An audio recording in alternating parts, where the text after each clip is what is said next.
In our last session, when we looked at Aristotle's notion of substance, I talked about his distinction between form and matter, the distinction that corresponds to the difference between being and becoming, between actuality and potentiality.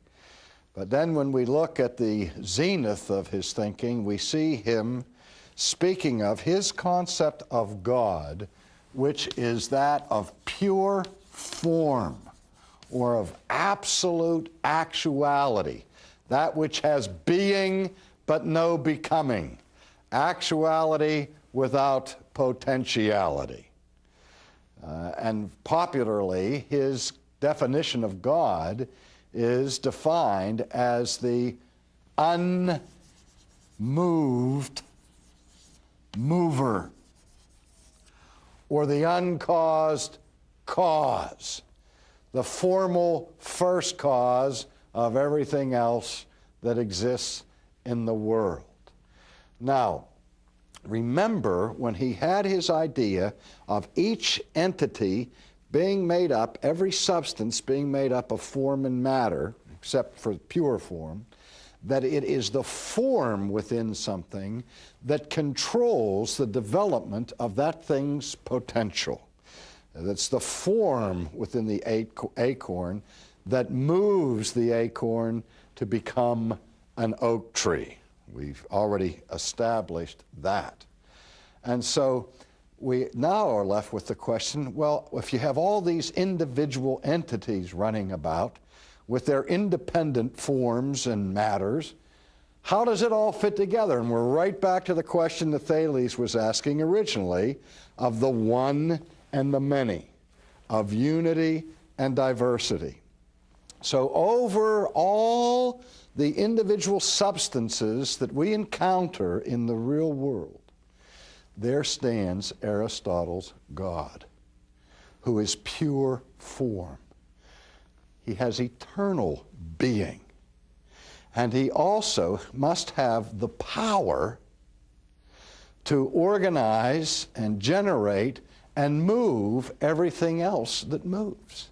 Remember, the ancient Greeks were looking for the answer to being and to the answer of motion. And so he said that the ultimate source of all motion is pure form. This absolute form directs the individual forms that are moving in this world. Now, how does he do it? Well, for Aristotle, the pure form is himself not moving, or itself not moving, yet it is the mover. How does it move? Other things, well, it moves everything, all the other forms, by attraction. And the analogy is the moth and the flame. The flame stays in the same place, but it moves the moth by attracting the moth. It's almost like a primitive sense of magnetism or of gravity, if you will. Now again, Aristotle's God is not a personal God like Judeo-Christianity has. He is this, or it is this ultimate pure being of force and power from which everything else comes. And of course, this being is eternal and exists by necessity. As I said, ideas have consequences. The greatness of Augustine, who was considered the greatest theologian of the first millennium of Christianity, was that he was able to create a kind of synthesis between biblical Christianity and Platonic philosophy. Likewise, and this is a bit of an oversimplification in my opinion, but nevertheless it's the standard rap, that the greatness of Aquinas, Thomas Aquinas, was his ability to create a synthesis between Christianity and Aristotelian philosophy. Now, as I said, that's oversimplified because there were many elements of Aristotle's philosophy, particularly with respect to his understanding of the relationship between God and the world, that Aquinas comprehensively rejected. But we'll wait until we get to Aquinas before we see that. But for now, we have the rudimentary concepts of an eternal, self-existing being that must be for anything else to exist. A necessary being, as it were. But there is no concept of conscious, personal, divine providence or of a voluntary creation in Aristotle's view of God.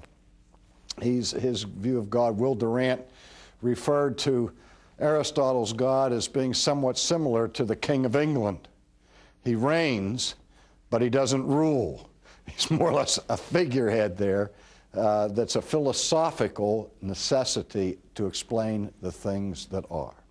Now, since we've seen already the significant difference between Aristotle and Plato with respect to their metaphysics, their doctrines of being and becoming, that also falls over into the realm of epistemology, where Aristotle also differed sharply from his mentor with respect to the idea of how we know what we know. Remember, Plato had his theory of recollection, where the ideas are embedded in the souls of all people, and it's just a matter of getting that knowledge out that's already there, so that knowledge is, if you remember the technical term, a priori.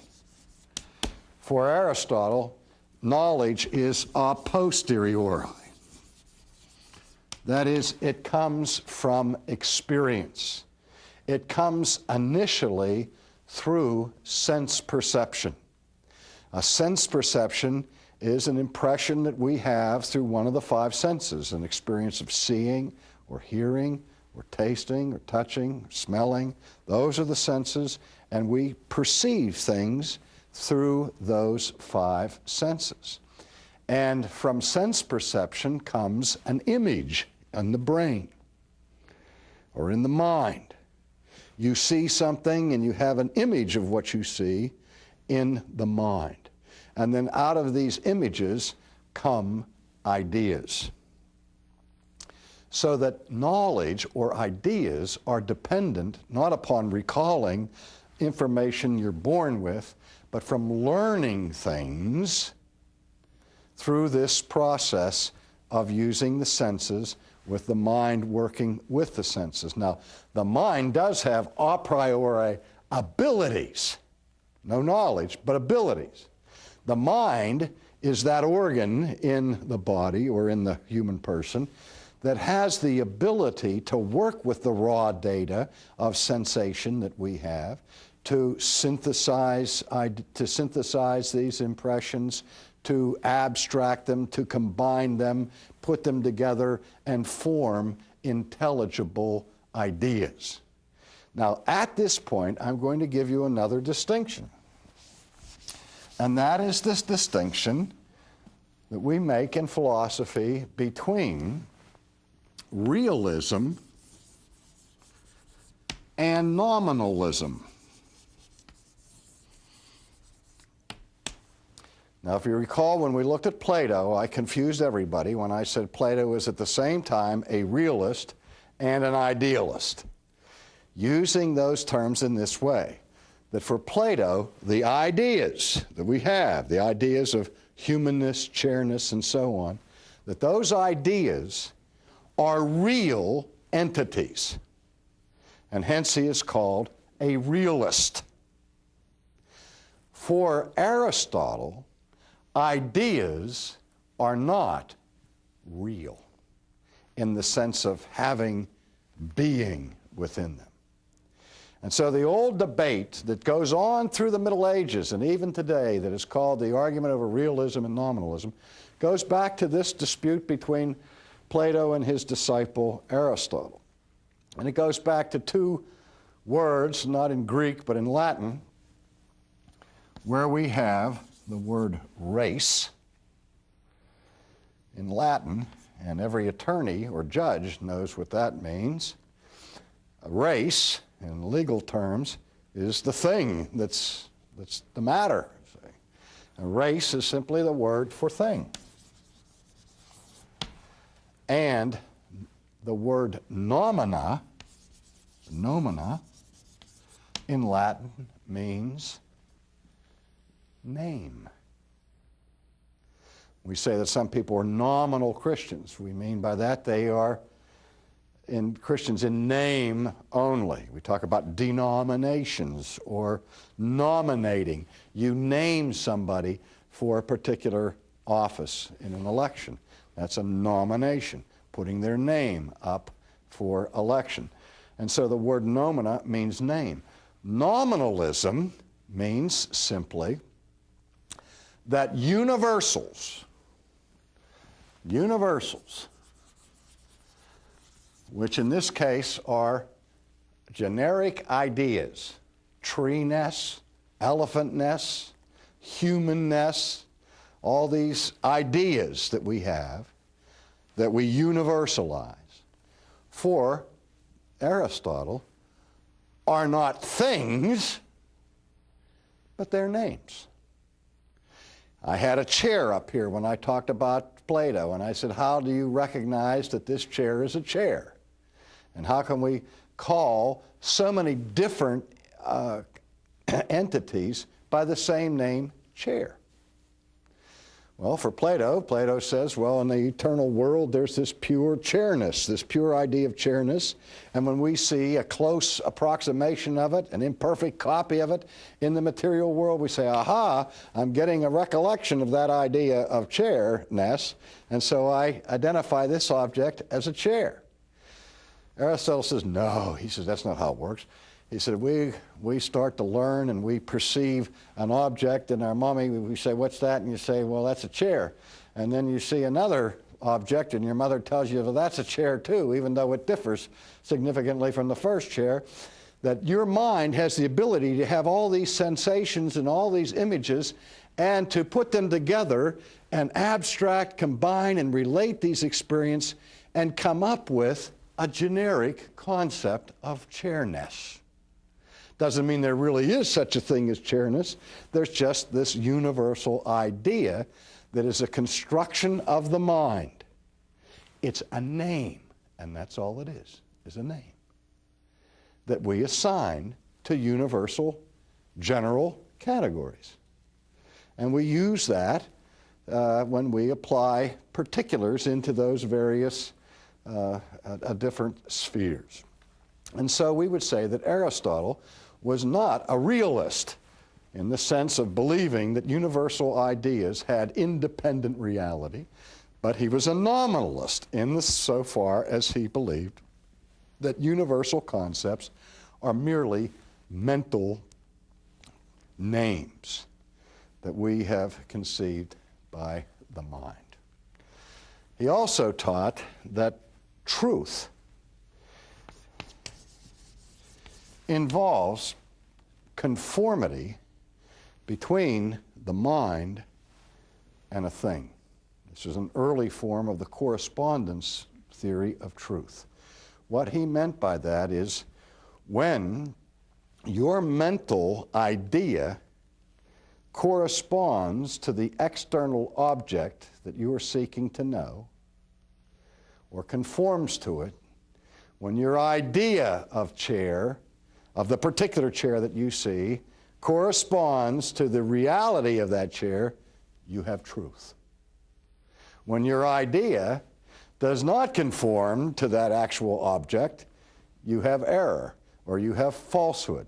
And so part of the whole process of learning is to constantly seek more precision and exactitude in conforming our ideas or concepts of things to actual entities that exist out there.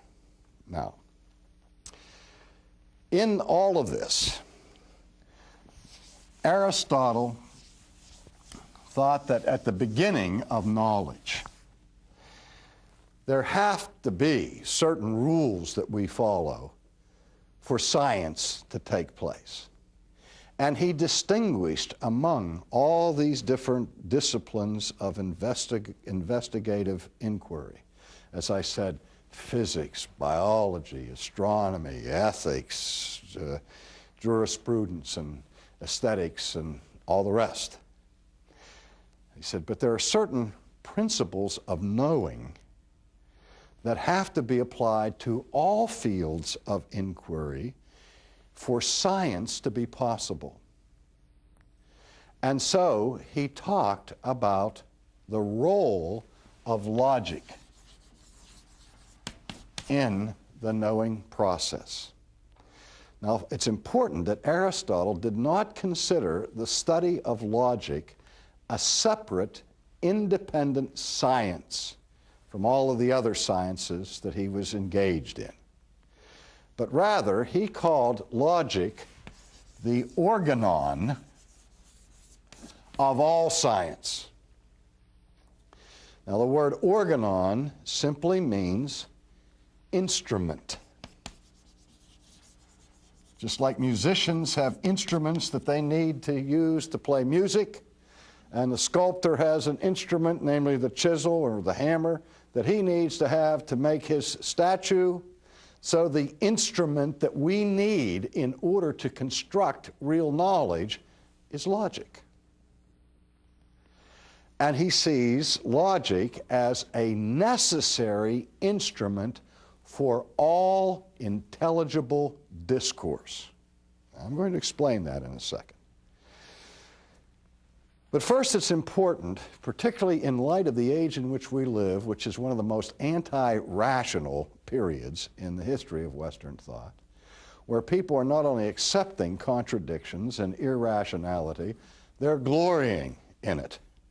And we've seen the break-up of rational, coherent thought. Remember Francis Schaeffer's little book, Escape from Reason. Existentialism has launched a massive assault against the rational and so on. And we've seen in our own day the theater of the absurd and John Cage's arbitrary forms of music and so on. Aristotle did not invent logic. Let me say it again. Aristotle did not invent logic any more than Christopher Columbus invented America. What Aristotle sought to do was to articulate how logical categories function. He didn't think that he was the first logical person. He didn't think that logic didn't exist before him.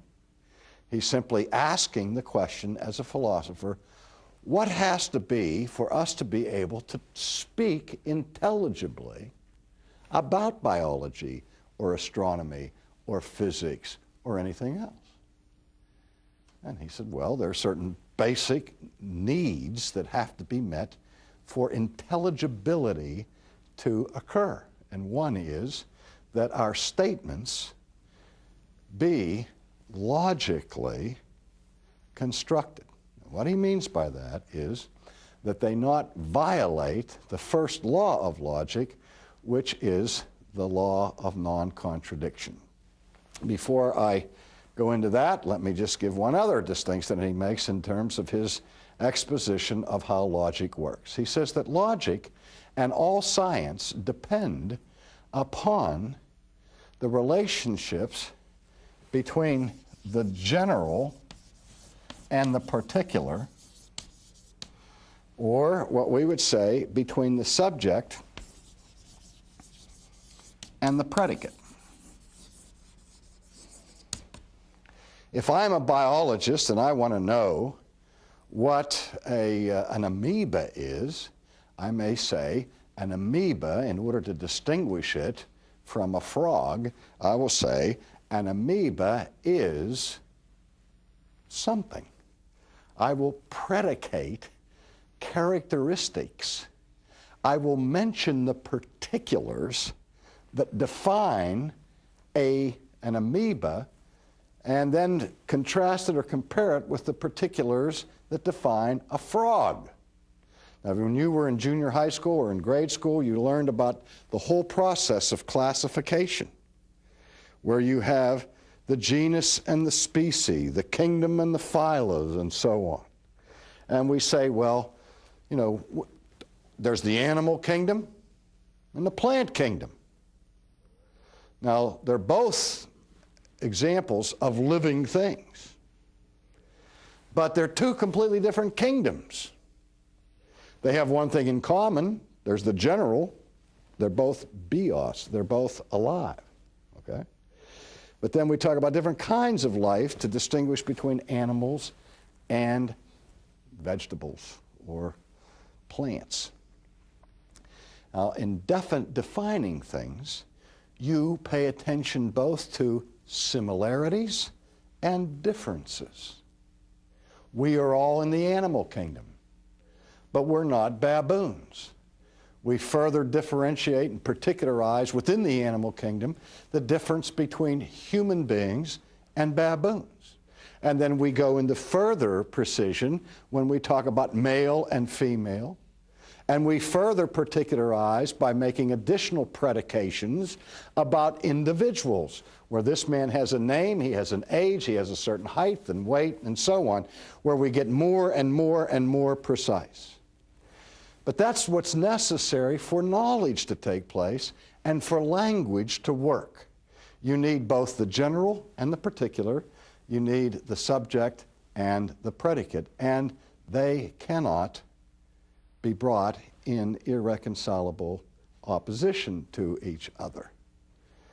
So therefore, he postulates the law of non-contradiction, which says that A cannot be A and non-A at the same time and in the same relationship, which in simple terms means that this piece of chalk cannot be a piece of chalk and a kangaroo at the same time in the same way. Now, I can be a father and a son and a brother all at the same time. We may predicate three distinct things about me at the same time, but not in the same relationship. I cannot be a son to my father and have him be my son at the same time and in the same relationship. Something cannot be what it is and not be what it is at the same time in the same relationship. Now, there can be nothing simpler or more foundational to human intelligibility than that. And yet in our day, we've seen wholesale and widespread rejection of the most foundational principle that Aristotle defined for science. And it's not only fatal to theology, it's fatal to science because it removes the necessary instrument for understanding. Now, there are many other contributions that Aristotle has given to the history of philosophy. Again, as I said, some have said that the whole history of theoretical thought is only a footnote to Plato and Aristotle. But since this is an overview, we're going to have to leave those other matters for your further research.